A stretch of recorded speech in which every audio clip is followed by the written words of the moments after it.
आज इस वीडियो में हम ये देखेंगे कि दराज पर जब हम प्रोडक्ट को लिस्ट करते हैं तो या तो वो अप्रूव होती है या रिजेक्ट होती है।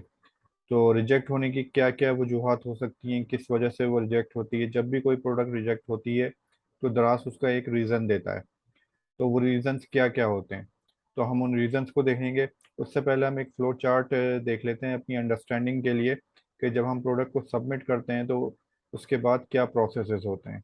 जब हम प्रोडक्ट को सबमिट कर देते हैं तो उसके बाद दो कंडीशन होती है, या तो प्रोडक्ट अप्रूव होगी या रिजेक्ट होगी। तो जब प्रोडक्ट अप्रूव होती है तो उसके बाद दराज पर लाइव हो जाती है।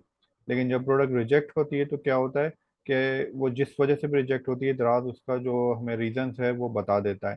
तो उस रीजंस को पर अमल करते हुए हम अपनी प्रोडक्ट को दोबारा से एडिट करते हैं, उस मिस्टेक को हम करेक्ट करते हैं। तो जब हम क्या कहते हैं एडिट करने के बाद दोबारा सबमिट कराते हैं अपनी प्रोडक्ट को, तो फिर वो क्यूसी में चली जाती है। दराज उसको क्यूसी चेक करता है। क्यूसी चेक करने के बाद अगर वो जो मिस्टेक्स थी वो सारी पूरी हो चुकी हैं, सही हो चुकी हैं, तो उसके बाद वो दराज जो है उस प्रोडक्ट को लाइव कर देता है। तो हम उन रीजंस को देखते हैं यहाँ पर कि किस रीजंस की वजह से दराज जो है वो प्रोडक्ट को रिजेक्ट करता है। तो अगर सबसे पहले हम पहले रीजंस की बात करें तो उसमें एक आ जाता है रॉन्ग कैटेगरी। फॉर एग्जांपल हम लिस्ट कर रहे हैं प्रोडक्ट टी शर्ट को, और हमने कैटेगरी जो है वो सिलेक्ट कर ली है ट्राउज़र की। तो ये जो है क्या कहते हैं वो रॉन्ग कैटेगरी हमने सेलेक्ट कर ली है, जिसकी बिना पर दराज जो है उस प्रोडक्ट को अप्रूव नहीं करेगा और रिजेक्ट कर देगा। और जब रिजेक्ट करेगा तो आपको रीज़न भी बता देगा कि रॉन्ग कैटेगरी की वजह से हमने इस प्रोडक्ट को रिजेक्ट किया है। तो कैटेगरी जो है वो बहुत इंपॉर्टेंट चीज़ होती है प्रोडक्ट की लिस्टिंग में। तो हमें कैटेगरी का बिल्कुल ख्याल रखना पड़ता है कि जिस कैटेगरी से रिलेट कर रहा है वो प्रोडक्ट, हम उसी कैटेगरी को सिलेक्ट करें।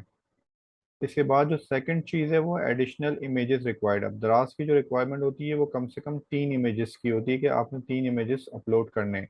लेकिन अगर आपने 3 से कम इमेजेस अपलोड किए हैं, और वो जो इमेजेस अपलोड किए भी हैं वो उनके जो एंगल्स हैं या उनकी जो क्या कहते हैं जो तरीक़ेकार है, जो दराज ने हमें बताया हुआ है कि इमेजेस को किस तरीके से आपने अपलोड करना है। वाइट बैकग्राउंड होना चाहिए, फ्रंट साइड से पिक्चर होना चाहिए, बैक साइड से होना चाहिए, साइड से एक एंगल होना चाहिए।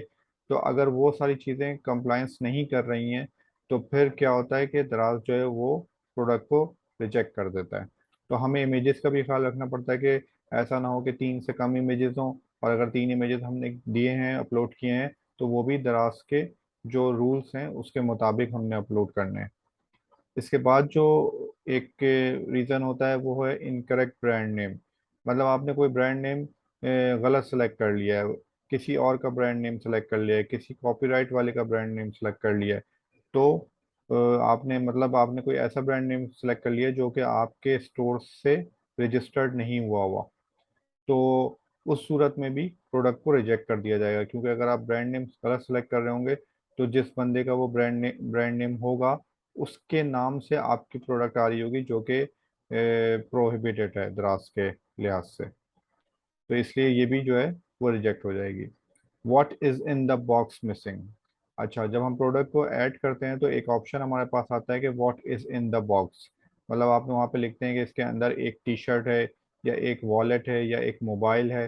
तो अगर आपने वो लिखना भूल गए हैं और आपने मेंशन नहीं किया है कि what is in the box, तो उस वजह से भी आपकी प्रोडक्ट जो है वो रिजेक्ट हो जाएगी। इसके बाद है replica products not allowed.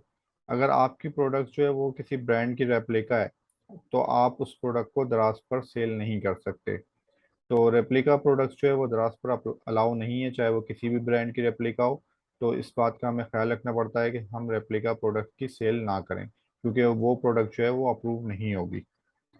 Size chart required. कोई ऐसी प्रोडक्ट आपने लिस्ट की थी जिसमें साइज चार्ट की रिक्वायरमेंट थी, फॉर एग्जांपल शूज़ सैंडल आपने अपलोड किया है, उसमें साइज़ की रिक्वायरमेंट होती है। कोई टी शर्ट किया है, कोई ट्राउज़र किया है, या कोई भी हुडी वगैरह आपने इसमें अपलोड किया है, तो और उसमें आपने साइज चार्ट नहीं डाला है, तो आपकी प्रोडक्ट जो है वो रिजेक्ट हो जाएगी जब तक आप साइज चार्ट ऐड नहीं कर देंगे।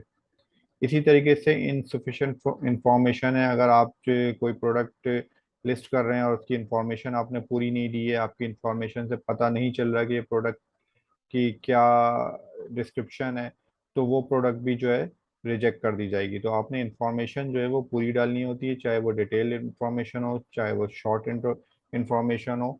तो सारी इन्फॉर्मेशन जो है आपने पूरी डालनी है, टाइटल आपने सही से लिखना है, ताकि आपका प्रोडक्ट जो है वो रिजेक्ट ना हो।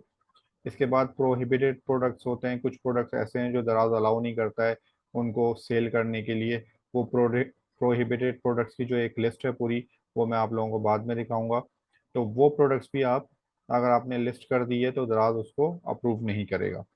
तो ये सारे ऑप्शन रीजंस थे जो दराज अगर कोई प्रोडक्ट्स को रिजेक्ट कर रहा होता है तो वो ये रीजंस देता है। इसके अलावा अगर किसी वजह से उसने रिजेक्ट किया होता है तो उसमें वो लिख देता है कि अदर रीजंस, क्योंकि सारे रीजंस तो यहाँ पे नहीं बताए जा सकते। तो वो अदर रीजंस करके उन प्रोडक्ट को रिजेक्ट कर देता है। अब आपने वो अदर रीजंस को अगर जानना है कि वो अदर रीजंस क्या थे, तो आप सेलर सपोर्ट पे जाके, कस्टमर सपोर्ट पर जाकर आप उसके रिप्रेजेंटेटिव से बात करेंगे और अपना एसक्यू नंबर बताएंगे, तो वो आपको डिटेल बता देगा कि किस वजह से आपकी प्रोडक्ट जो है वो रिजेक्ट हुई है।